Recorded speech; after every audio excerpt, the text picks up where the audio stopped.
اللعين الرجيم بسم الله الرحمن الرحيم الحمد لله رب العالمين والصلاة والسلام على خاتم الأنبياء والمرسلين سيدنا ونبينا محمد وعلى أهل بيته الطيبين الطاهرين ولعنة الله على أعدائهم ومنكر فضائلهم من الآن إلى قيام يوم الدين. رب اشرح لي صدري ويسر لي أمري واحلل عقدة من لساني يفقه قولي. Respected elders, brothers and sisters, Assalamu alaikum wa rahmatullahi wa barakatuh. Last night we began a discussion on one of the last encounters that Musa alayhi salam has in his life. And this is his meeting with Khidr. We mentioned that this meeting most likely took place at the end of his life and probably during the 40 years of exile where the Israelites were roaming through the desert after they refused to enter the Holy Land and fight against the Amaleqa. Musa alayhi salam is very eager to meet this special servant of God who has been endowed with special knowledge. And this story really speaks to the humility of Musa alayhi salam. That this is a man who is regarded as one of the 5 messengers of great resolve. A man who is known as the interlocutor of Allah subhanahu wa ta'ala. Kalimullah, and yet you see that in the last chapter of his life, he is willing to be a student. He's willing to take even some knowledge, not all knowledge from Khidr, even a little bit of knowledge from Khidr is enough for Musa alayhi salam to travel and go on this long journey and go through all of these difficulties and trials. This shows us that knowledge is sacred, especially the knowledge that brings us close to Allah subhanahu wa ta'ala. As we mentioned last night, he meets Khidr and he asks for permission to accompany him. And Khidr alayhi salam, and again, there's a debate whether Khidr is a prophet or not, but it seems that based on the Quranic contextual clues, it seems that he's most likely a prophet. And the narrations say that Allah has granted him longevity, that he continues to be alive today, and he also plays a role in assisting the 12th Imam of Ahlul Bayt. Now, the only condition that Khidr sets for Musa is that you can join, you can accompany me, but do not ask me about anything until I voluntarily share it with you. Khidr says, essentially, I just want you to observe. Just observe and reflect. Do not be hasty in asking questions. And we mentioned last night that this condition was presumably set by Khidr to teach Musa a very important principle in the pursuit of knowledge. And that is, do not be hasty in putting forward questions, because you might understand if you just take a moment and reflect. Do not waste the time. Do not waste your time, and do not waste the time of your teacher. Some things you will understand simply by contemplation and reflection. So now the journey begins in ayah number 71 of Surah Al-Kahf. فَانْطَلَقَا. They set out. حَتَّى إِذَا رَكِبَا فِي السَّفِينَةِ. Now again, as I mentioned, the Quran only mentions 3 things that Khidr does. But it's very possible that Musa and Khidr spend weeks and maybe even months together. The Quran is just giving us a glimpse into this journey. Among the things that happens on this journey with Khidr is, so as we mentioned, they meet at the junction of the 2 seas. So they're on the shoreline. They decide to go to a shipyard and they get on a boat. Now, some of the historical accounts tell us that They get on this boat, and the fishermen who owned the boat, they offered to give Musa and Khidr a ride for free. Think of like a ferry that crosses one side of a body of water to another. These fishermen, they offered Musa and Khidr a free ride. Now, as soon as Musa and Khidr get on this boat, and again, Musa alayhi salam is expecting to receive knowledge and wisdom. He's observing Khidr very carefully, because after all, this is someone who Allah wants Musa to learn from. As they get on the boat, and the boat, starts to go into the deeper waters, the Quran says, خَرَقَهَا. Khidr suddenly starts, I don't know what instruments he had with him, but he starts to make a hole in the boat. And you can imagine there's water gushing in, and Musa is wondering what's going on. So what does he say? From Musa's perspective, Khidr is putting a hole in the boat for only one reason. He says, قَالَ أَخَرَقْتَهَا لِتُغْرِقَ أَهْلَهَا. Are you putting a hole in this boat to cause the passengers to drown? Now here, you notice something very interesting about Musa's personality, his character. Musa is also on the boat. He doesn't say to Khidr, are you trying to drown us? Are you trying to drown me? Whenever there is danger, Musa first thinks about others. He thinks about the safety of the passengers. He's not worried about himself. Yes, he's also on the boat, but his immediate reaction is to think about the safety and the well-being of others. Look at what a noble man this is. His first instinct is like, how do I get off of this boat? Are there lifeboats? No. أَخَرَقْتَهَا لِتُغْرِقَ أَهْلَهَا لَقَدْ جِئْتَ شَيْئًا إِمْرًا. Are you putting a hole in the boat to drown the passengers? Surely this is a grievous thing that you're doing. Verse 72, قَالَ أَلَمْ أَقُلْ لَكَ إِنَّكَ لَن تَسْتَطِيعَ مَعَيَ صَبْرًا. Khidr looks at him and says, didn't I tell you that you will not be able to remain patient with me? So Khidr scolds him that, listen, we had an agreement. You are just an observer. Do not comment, do not ask questions. Verse number 73, قَالَ لَا تُعَاخِذْنِي بِمَا نَسِيتَ. Musa says to him, please do not hold me to account for what I forgot. Now here, this doesn't mean that Musa completely forgot. What it means is that, as I mentioned, forgetting sometimes happens where something happens that you see as a greater priority, and then you abandon something that you had agreed to. So it's not that he necessarily forgot, but rather what was happening was so egregious that it demanded him. Because again, Musa is operating based on Sharia. From his perspective, he's just doing nahi anil munkar. So now Musa is prioritizing. So it's like, for example, yes, it's important to pray, and you shouldn't break your prayer. But if someone is drowning in front of you, you break your prayer. Because there's a priority now that you have to save someone who's drowning. So Musa alayhi salam promises Khidr that I'm not going to question you. But the last thing that Musa is thinking is that Khidr is going to damage someone else's property. I have a responsibility because Sharia tells me that I have to forbid evil, and I am seeing something that appears to be evil. قال لا تؤاخذني بما نسيت ولا ترهقني من أمري عسرا. So Musa says that, listen, don't blame me for what I forgot, for what I abandoned, because nasit could also mean abandoned. I abandoned my initial promise to you because there was a greater priority that required my attention, and that is to forbid the evil that I was seeing. And he says, and do not be hard on me. Musa says that, don't go, just be patient with me too.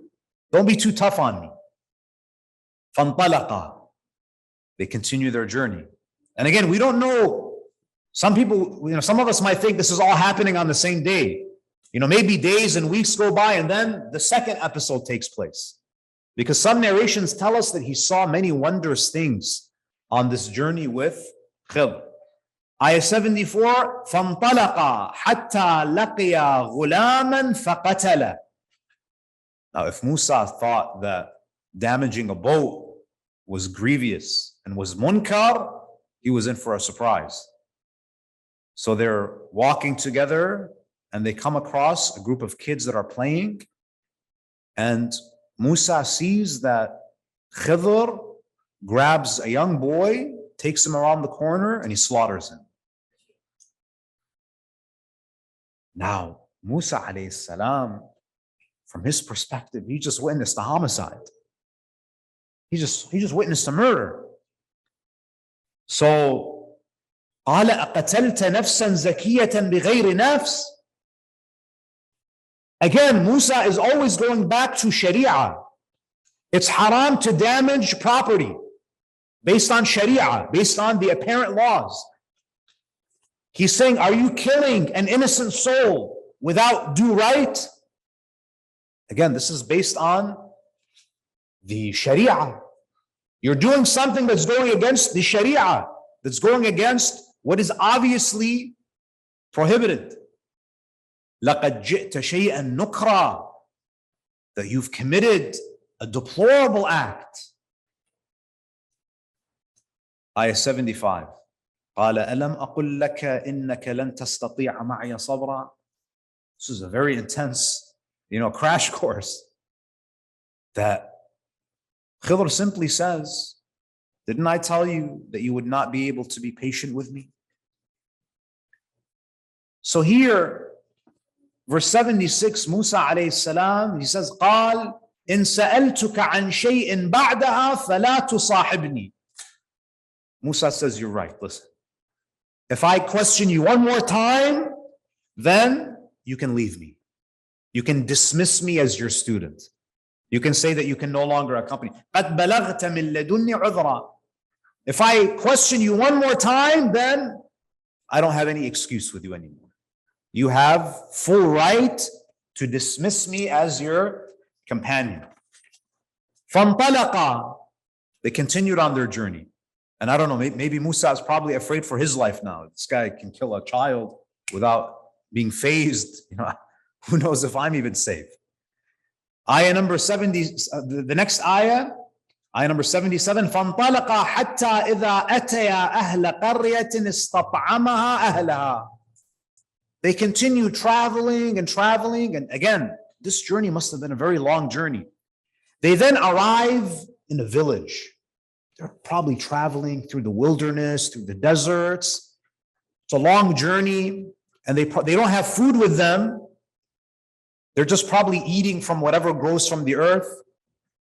They came to a village, and it was customary at that time that when you visit a village, when you're a guest, when you're a traveler, when you're a wayfarer, usually the people of that village, they show you some hospitality. You're a new face, you're visiting our city, our village. It's customary that someone would at least offer. And if no one offers, surely if you ask for food, they would give you. They might not have the generosity to offer you without being asked, but surely any civilized people, any people with a shred of decency and a shred of humanity, if travelers are asking for food, they would give some food. فَأَبَوْا أَن يُضَيِّفُوهُمَا. This particular village, the people of this village were so stingy that even when Musa and Khidr are asking for a meal, they refuse to give them any food. Very inhospitable people, stingy people. فَوَجَدَا فِيهَا جِدَارًا. So they're hungry, and now they're just in the middle of this very hostile community, and they come across a wall that's about to collapse. فَوَجَدَا فِيهَا جِدَارًا يُرِيدُ أَنْ يَنْقَضَّ فَأَقَامَ. So Khidr begins some construction project. We're starving. These people were so rude to us. They didn't even have the decency to give us a loaf of bread. And suddenly, Khidr starts repairing this wall, sweating, working, and who knows, maybe he spent days and weeks just repairing this wall. Now, Musa alayhi salam, he says he couldn't hold himself. قال لو شئت لاتخذت عليه أجرا. So here Musa, he doesn't object. He doesn't say, why are you building this wall? This is a complete waste of time. They're rude. He tries to rephrase it in a more gentle way. He says that, you could at least ask for some wage, some payment. But of course, Khidr, he got the message.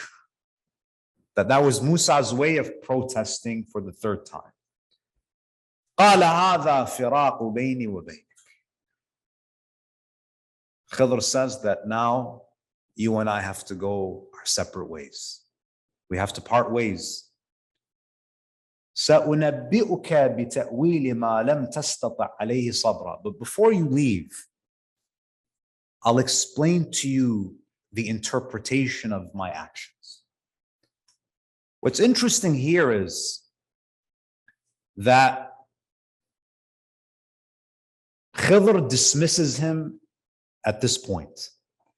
Now, what you notice about the story is that the story begins with Musa losing his lunch. The roasted fish jumps into the sea. And now what you see here at the end of the story is that Musa is also hungry. He was denied a meal. The beginning of the story is hunger, and the end of the story is hunger. And that's very important here, because the spiritual insight, the lesson here is the quest for deep spiritual knowledge was never meant to be comfortable. It requires sacrifice. It requires difficulty. Now, what you notice here is there were 3 incidents that took place. The first incident, when Khidr put the hole in the boat, who was Musa thinking about? قَالَ أَخَرَقْتَهَا لِتُغْرِقَ أَهْلَهَا. Are you putting a hole in the boat to cause the passengers to drown? He was thinking about others. When the boy was killed, Musa objected. He was objecting for the sake of others, advocating for those who he believes are being wronged. The third incident, he was thinking about who? He was thinking about himself. Musa was thinking about himself. He was hungry. He was thinking about his stomach. And that's when he loses the tawfiq of continuing with Khidr. The moment you make the pursuit of knowledge, the moment you bring the self into the equation, when you're pursuing spiritual knowledge, Allah strips you of tawfiq. You lose out. Now, before they go their separate ways, Khidr starts to explain the interpretation and the wisdom behind his actions. Verse number 79. أما السفينة فكانت لمساكين يعملون في البحر. As for the boat, he says the boat belonged to some poor people who used to work in the sea. Basically, he's saying that this boat that I damaged belonged to some masakin. Masakin are people who are very impoverished. They're poor. Poor fishermen. Now, what's interesting here is that these fishermen, according to the Quran, they're poor. And this is very important for us to consider. Because sometimes you and I, we have the impression that Poor people are only the ones who are begging in the streets, who are homeless, who don't own anything. But Allah subhanahu wa ta'ala in this ayah, He tells us that these poor people owned a boat. And a boat is not something that's necessarily cheap. So it's possible for people to own things that are valuable and still be struggling. You know, sometimes you think, oh, but they have a house, they have a car. But Allah subhanahu wa ta'ala here is trying to teach us that don't be so naive to think that a poor person has to have torn clothes and be homeless and sleeping in the streets. Sometimes people who have jobs, who own things, are struggling. So don't limit the definition of poverty and poor people to those who are completely down and out. There are some people who have jobs, who own things, who still need help, who are struggling. أما السفينة فكانت لمساكين يعملون في البحر فأردت أن أعيبها. It belonged to these poor fishermen, and I wanted to cause a defect in their boat. I wanted to damage it. وكان وراءهم ملك يأخذ كل سفينة غصبا. There was a king, a tyrannical king. It seems that there was some type of war that was going on, and he needed military ships. And he would confiscate the ships that he finds in the shipyard, in the marina. So I damaged it to save it. Because if they see a hole in the boat, it's not going to be confiscated. But the hole is actually easily repairable. It's an inconvenience. It probably ruined their day, but at least they have their boat. I saved it for them. Now, if you remember, these same fishermen, they were very generous. See, there are some poor people who will hold on to everything because in their minds, my poverty justifies my stinginess. I should receive because I'm poor. These fishermen, even though they were poor, they gave a free ride to Musa and Khidr, meaning they committed an act of charity. And what was the instrument of their charity? Their boat. So here, one of the important lessons is that if you want Allah to preserve something for you, make that thing an instrument of charity. The best insurance for your stuff is to share it and use it for charitable purposes. You know what's better than insurance on your car with, State Farm? Is from time to time to use your car to give free rides to people who are in need. Because if you turn what you have into instruments of charity, Allah will protect the instruments of charity. So because of their charity, Allah protected their boat from being completely confiscated. And these fishermen, they will never know that one day when they came in and they were probably frustrated and they lost an opportunity to fish that day, to them, this is so annoying. We have a hole in the boat. And many of them probably thought, oh God, why me? But little do they know that was actually a reward.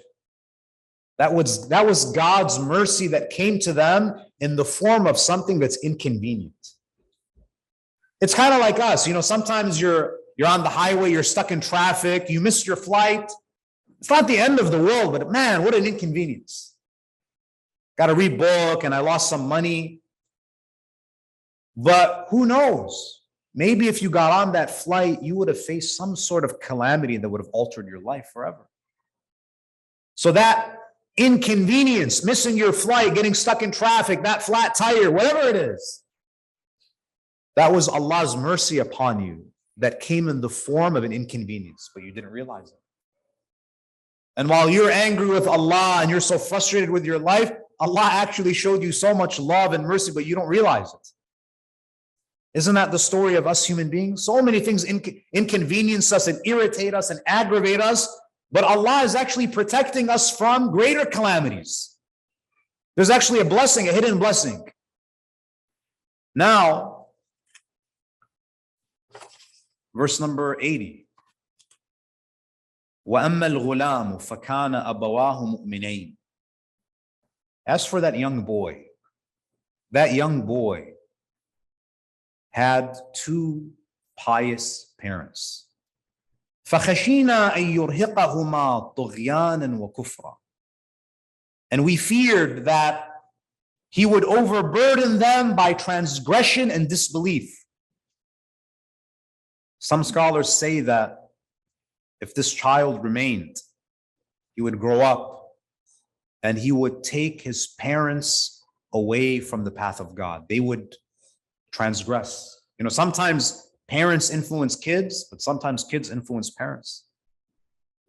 So he says that I ended this child's life.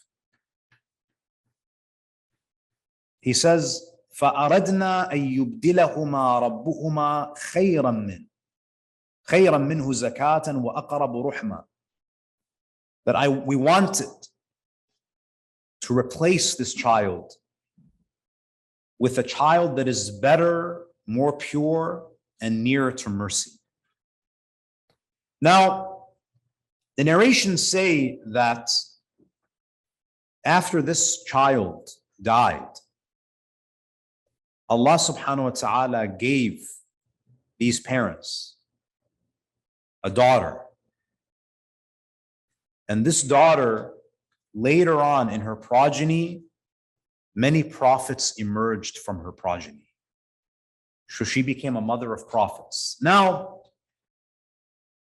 you may wonder here, why did he have to die? Why didn't Allah just guide him? Why did he have to be replaced? Allah replaced this bad son for a good daughter. Why didn't Allah just make the son good? Why didn't he just guide him? Allah essentially replaces this child with another child. Why did he replace? Why didn't he just change that boy? The reason is death, and this is the lesson that Khidr is teaching. Death is something natural. We're all going to die. There's nothing unnatural about death. Death is very natural. And Khidr was basically, in a way, if you and I do what Khidr does, of course we would be disobeying God. But Khidr has a very specific task. And he's basically acting as the angel of death. That child died. Death is something that's natural. But you know what's unnatural? Is to force the heart to accept what it doesn't want to accept. Ultimately, Allah is not going to interfere with the free will of people. If it was possible to guide, Allah will guide. But Allah subhanahu wa ta'ala is not going to impose himself on his servants. Allah subhanahu wa ta'ala, he's not going to do something that is unnatural, because Allah has, the entire philosophy of creation is to come to God willingly. And therefore this child dies before it reaches the age of bulugh. Allah subhanahu wa ta'ala, in his wisdom, he decided to show mercy to this child. Now to you and I, this is horrific. But again, sometimes the mercy of God manifests itself as an inconvenience. Other times, the mercy of Allah manifests as something that seems very abhorrent. Here, this child is killed. Sometimes it's an earthquake. You see all these innocent people dying, and you're wondering, where's the mercy of God? So here, what Khidr is emphasizing is the rahmah of Allah manifests in different ways. To you, it's ugly. To you, it's nothing but a calamity. It's horrific. because you're only looking at one dimension of human existence. Imagine you have a portal, right? One side is dunya and the other side is the akhirah. You're just looking at the dunyawi side. If you were standing on the side of the akhirah and you were to see how these innocent people, how the oppressed are received, you'd be like, no, okay, that makes sense.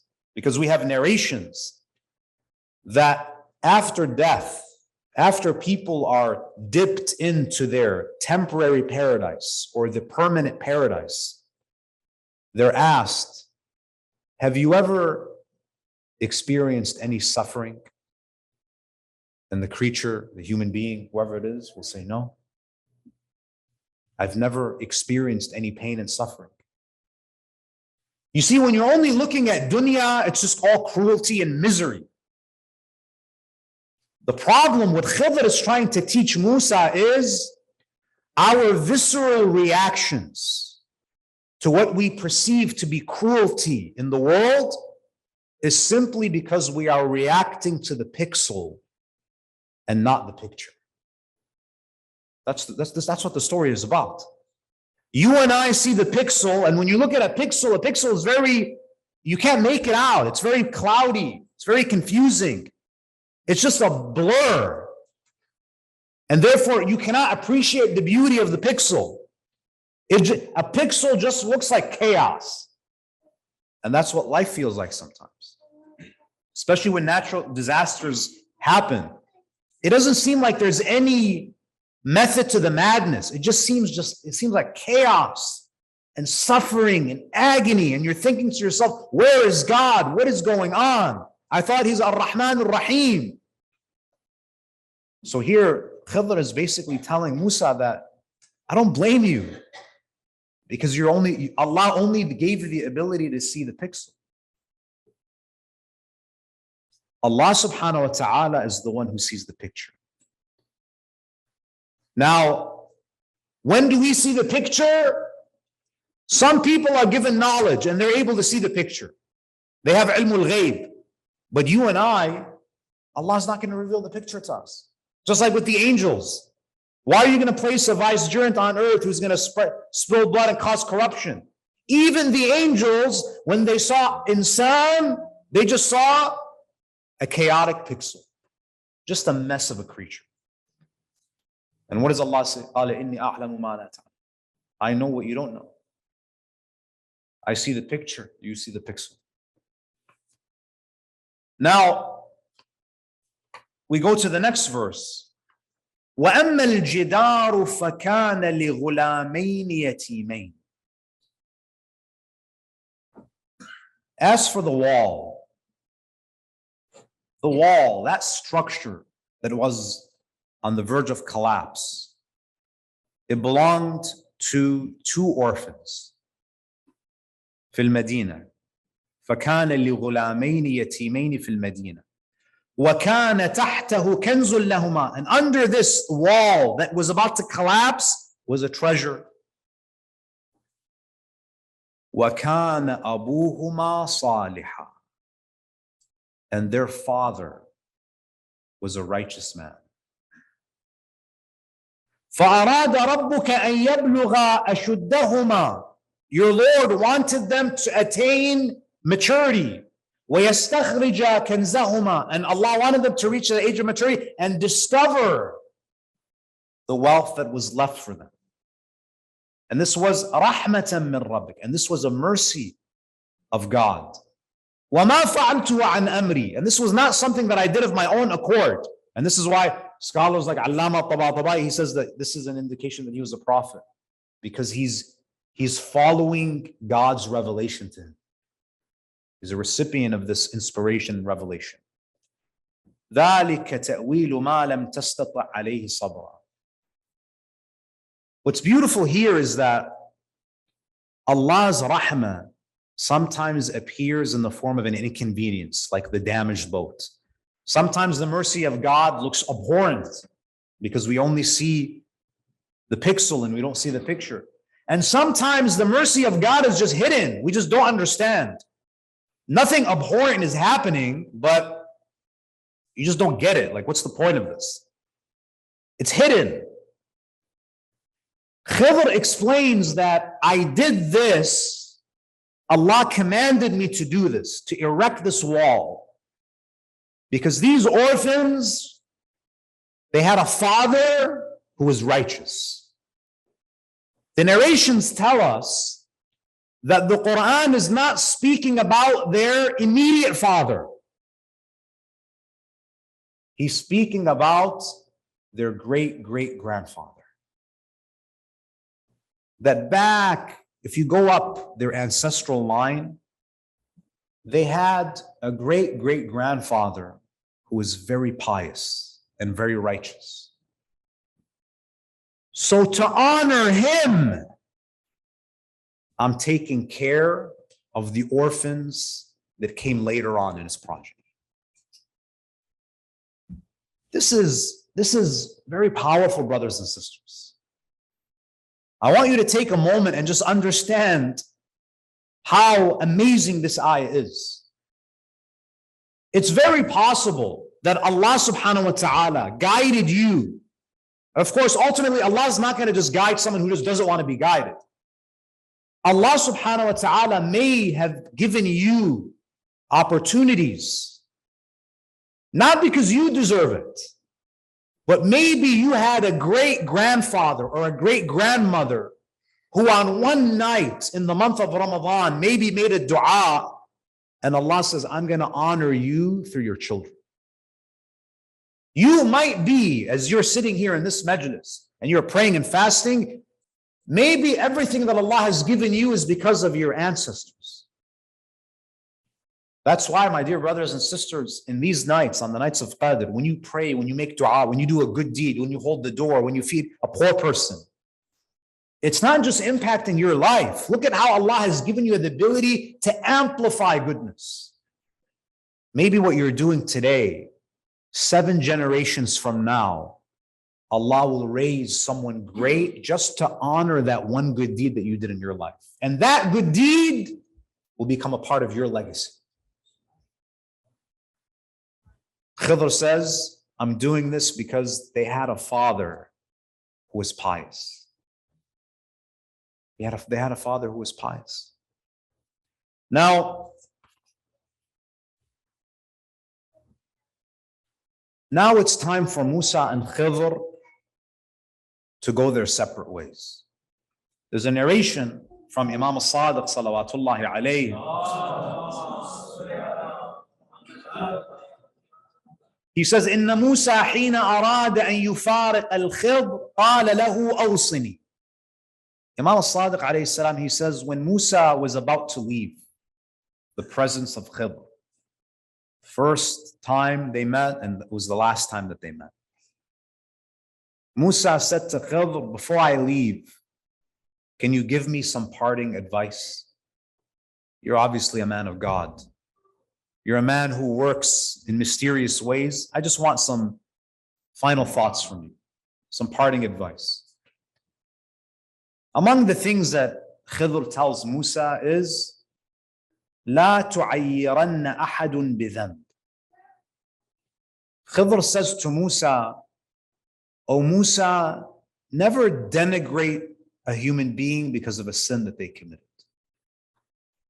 Don't look down on someone because they committed a sin. Don't think that you're better than people, because people can change. It's not your job to place people in Jannah or send them to hell. Don't denigrate people when they commit sins. Have hope that they might come back to Allah subhanahu wa ta'ala. And then he says, وَإِنَّ أَحَبَّ الْأُمُورِ إِلَى اللَّهِ ثَلَاثٍ. Khidr says to Musa, the most beloved things to Allah are 3. He says, number 1, moderation in abundance. Always be moderate, O Musa. If Allah gives you a lot, if He gives you a lot of wealth, don't lose yourself. Be moderate, be measured, be balanced in everything that you do. Don't go to extremes. Don't think, oh, because Allah has given me wealth, I have to just completely go all out. Be moderate. And then he says, number 2, وَالْعَفْوُ فِي الْمَقْدِرَةِ. And number 2, the second most beloved thing to Allah, O Musa, is pardon people when you have the power to punish them. Let your pardon and your forgiveness when you have power be an expression of your gratitude to Allah for giving you authority. When you have power, don't think that I always have to come down with an iron fist. Because pardoning people can be more impactful than punishing people. Pardon even when you have the ability to punish. And then he says in number 3, وَالرِّفْقُ بِعِبَادِ اللَّهِ. He says, be gentle with the servants of Allah. Be gentle with people. Because people are fragile. People are delicate. Maybe one look can be the reason why someone doesn't come to the masjid anymore. One hurtful word. You think that, oh, it's nothing. I was just a joke. We treat these hurtful words like they're just stones that we cast into the sea. Yes, that's just a stone that you threw into the heart of that person. But do you know how deep that stone can go? Be gentle with the servants of God. And then he says, وَمَا رَفَقَ أَحَدٌ بِأَحَدٍ فِي الدُّنْيَا إِلَّا رَفَقَ اللَّهُ بِهِ يَوْمَ الْقِيَامَةِ. And Khidr says, and whoever is gentle with people in this life, Allah will be gentle with him when he takes him to account on the day of judgment. Musa leaves and he returns to his community. And as we mentioned, the Israelites were still wandering in exile for 40 years. The narrations say that an entire generation of Israelites, they died during that exile. And during this period, Harun also passed away. And Musa alayhi salam, he was so grief-struck by the death of Harun that the narrations say that he ripped his shirt in grief when he lost Harun. He performed the ghusl and the funeral rites of Harun. And then as the years passed, 3 years later, Musa alayhi salam is now on his deathbed, in exile with his community. And all of the Israelites, they gathered around him as he was in his final moments. And he requested some things before he died. He said to his people, gather the wooden tablets that were revealed to me on Mount Sinai that one day. And he says, bring my armor. Because again, Musa was prepared to fight and enter the Holy Land. Bring my armor, bring my staff. He also wanted some of his garments. Bring a little bit of the men that we used to eat when we crossed the Red Sea. Bring the sandals that I wore. And he says, and also give me the turban of my brother Harun. Harun used to wear a turban. He says, bring it for me. And gather some of these other relics that were connected to Musa and his life. And the narrations say that he took all of these sacred relics and he put it in a wooden box. But not any wooden box. The same wooden box that Jibreel gave to his mother when she put him in the Nile. The same box. We go back to the beginning of the story. He puts all of this in that wooden box, and this box becomes known as the Ark of the Covenant. The narrations say that he puts all of this and he gives it to Joshua. He gives it to his successor, Yusha ibn Nun. And subhanAllah, in our tradition, we believe that Imam al-Mahdi has all of these relics with him. That these relics, the turban of the Prophet, the sword of the Prophet, all of these things have been preserved. These relics have not been lost. They exist today with that man who represents all those prophets, who will fulfill the divine promise, who will fulfill what all of these prophets were trying to achieve, and that is to bring the word of God to humanity, to rule according to divine values. And after entrusting this sacred legacy, after surrendering the Ark of the Covenant to Yusha bin Nun, Musa alayhi salam, he breathes his last. His soul departs his body on the eve of the 21st of Ramadan, the exact day and night that Amir al-Mu'mineen Ali ibn Abi Talib departed this world.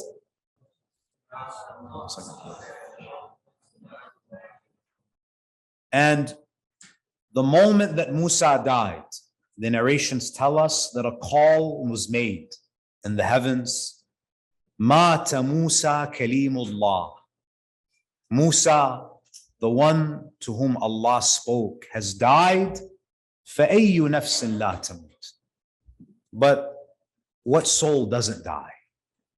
And this marks the end of our series, my dear brothers and sisters. And I'll just end with this final comment.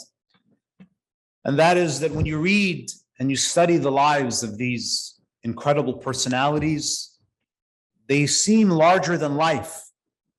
You think to yourself that this man actually lived, and someone like Musa died, this man of power, this man of greatness, this man who was so beloved to Allah, a great leader, a recipient of divine revelation.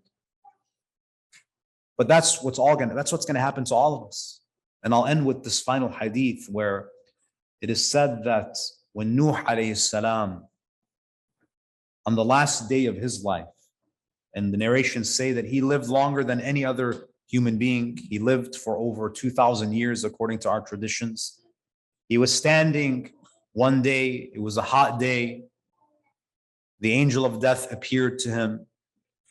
And the prophets were able to perceive the angel of death. They could see the angel of death. And Malakul Maut would often visit these great prophets. But on this day, it was not just a visit. It was the time of departure.